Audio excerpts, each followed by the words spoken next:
Welcome ব্যাস, কেমন আছেন সবাই? আশা করি সবাই ভালো আছেন। আমি আছি আপনাদের সাথে দীপক সরকার ফ্রম বেঙ্গলি টেক্সকোয়াড। আর বেঙ্গলি টেক্সকোয়াডের নতুন এপিসোডে আপনাদের সবাইকে স্বাগতম। আজকের ভিডিওতে আপনাদের সাথে কথা বলবো যে 198 টাকায় কিন্তু আপনি খুব সহজেই আপনার বাড়িতে ব্রডব্যান্ড নিতে পারেন এবং সমস্ত কিছু বলবো যে এই ব্রডব্যান্ড প্ল্যানে আপনি কি কি পাবেন। বাট তার আগে বলে দিই, জিও কিন্তু কলকাতার নাম্বার 1 কোম্পানি হয়ে গেছে, অর্থাৎ টেলিকম সেক্টরে। সেটা হতে পারে সিমের ক্ষেত্রে অথবা ব্রডব্যান্ডের ক্ষেত্রে। শুধুমাত্র মার্চ মাসে কিন্তু জিও কলকাতাতে প্রায় 15,000 লোক কিন্তু নতুন অ্যাড করেছে এবং তার সাথে সাথে তার সাবস্ক্রাইবার বেস হয়ে গেছে 1.03 কোটি। মানে বুঝতেই পারছেন যে 1 কোটিরও বেশি লোক কিন্তু বর্তমানে জিও ইউজ করে কলকাতাতে। একইভাবে যদি আমরা এয়ারটেলের কাছে যাই, সেক্ষেত্রে এয়ারটেল এখানে গেইন করেছে 8,654 জন। সেক্ষেত্রে ভোডাফোন আইডিয়ার কিন্তু অবস্থা খুবই খারাপ।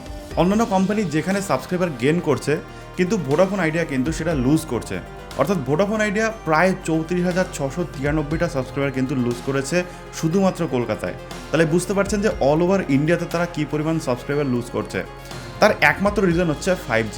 তার কারণ হচ্ছে বর্তমানে কিন্তু মানুষ ফ্রিতে 5G ইউজ করছে, সেখানে ভোডাফোন আইডিয়া এখন আমাদের 5G দিতেই পারলো না এবং যার জন্যই কিন্তু সবাই ভোডাফোন আইডিয়া ছেড়ে অন্যান্য কোম্পানিতে চলে যাচ্ছে। এবং প্রথম দিকে যেরকম দিচ্ছিল জিও 5G ফ্রিতে, এখনও কিন্তু জিও 5G এখনও ফ্রিতেই দিয়ে যাচ্ছে মানুষকে। তো তার জন্য সিমটা জাস্ট আপনাকে অ্যাক্টিভ রাখতে হবে, তাহলে কিন্তু 4G রিচার্জেই আপনি আনলিমিটেড 5G পেয়ে যাবেন। অর্থাৎ 4G রিচার্জটা আপনি যতদিনের করছেন ততদিনের কিন্তু আপনি আনলিমিটেড 5G পেয়ে যাবেন। আপনাকে এর জন্য কোনো রকম এক্সট্রা চার্জ কিন্তু দিতে হবে না। একই প্ল্যানে আপনি 5Gও পেয়ে যাবেন এবং যারা অলরেডি ইউজ করছে তারা তো জানেই। আর এর জন্য কিন্তু 5G phone must. 5G phone ছাড়া কিন্তু আপনি কোনোভাবেই 5G ইউজ করতে পারবেন না। সো আপনার একটা 5G ফোন লাগবে।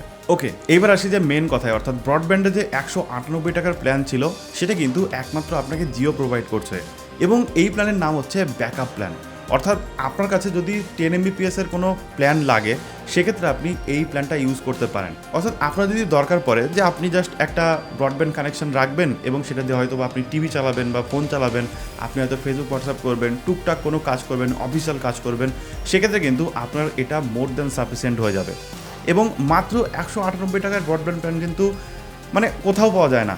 ইভেন আমাদের ফোনের যে মিনিমাম রিচার্জ সেটাও কিন্তু এখন 198 টাকার বেশি হয়ে গেছে, তাই না? সেখানে যদি আনলিমিটেড আপনি প্ল্যান পেয়ে যান ডেটার, সেক্ষেত্রে কিন্তু আপনার জন্য অনেক ভালো।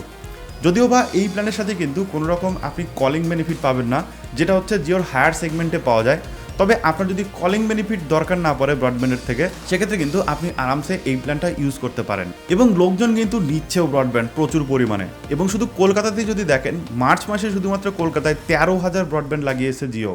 তো আশা করি আমি পুরো ব্যাপারটা আপনাদের বোঝাতে পেরেছি। যদি ভিডিওটা আপনাদের ভালো লেগে থাকে, সেক্ষেত্রে অবশ্যই একটা লাইক করবেন, শেয়ার করে দেবেন আপনার বন্ধুদের সাথে, যাতে তারা বিষয়গুলো জানতে পারে, শিখতে পারে। Thank you so much video দেখার জন্য। দেখা হবে নেক্সট ভিডিওতে। টাটা।